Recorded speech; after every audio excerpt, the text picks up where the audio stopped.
I just had this massive urge to work with this kind of energy. And it came out of nowhere because I wasn't necessarily into tattoos. I'm not really obsessed with them, but I felt like I wanted to work with this energy. And this underpins a lot of my work personally. And I love this quote.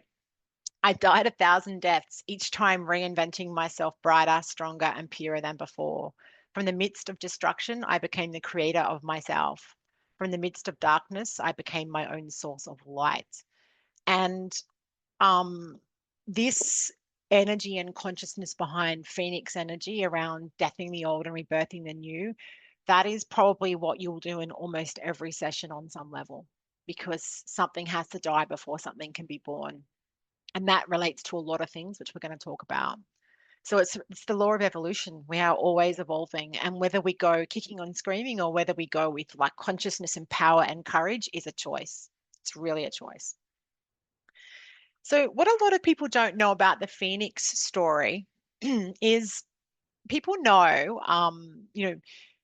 Phoenix death can be physical, spiritual, emotional, or mind. You can death off a part of your mind and thinking and beliefs, or you can be deathing off, loss, or you can be deathing off the spiritual component of upgrading from knowing who you are as a spirit, like the old version and the new version.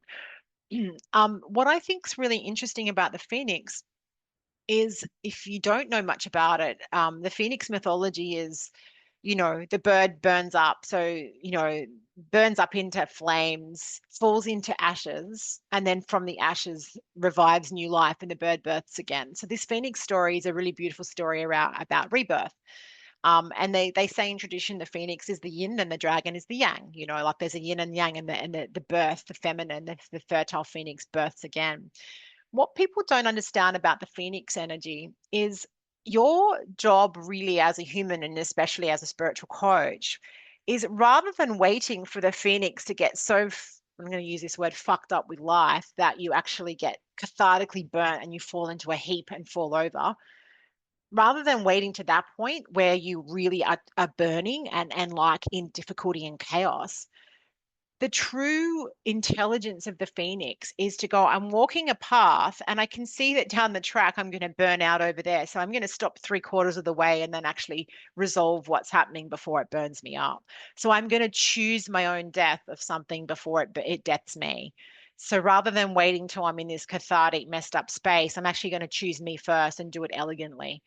It still means awkwardness and discomfort and letting go, but I do it on my terms, a little bit like a relationship that's really messed up, rather than waiting till I'm right in the throes of like trauma and I've like, whatever, been abused or, beaten up or whatever. I'm actually going to step back and deal with these uncomfortable feelings before it actually burns me. So, what I think you do as a coach is I think you're working with someone and you can go, wow, if you kept going down this path, look what might happen. And I did it yesterday with someone in a session. I was like, wow, if you keep in this relationship, that's kind of going to do this and X, Y, Z. And they're like, yeah, I know. And I'm like, well, do you want to deal with it now or do you want to wait for you to crumple? And they're like, no, I want to deal with it. So this phoenix energy is a really great metaphor for what must die. Now,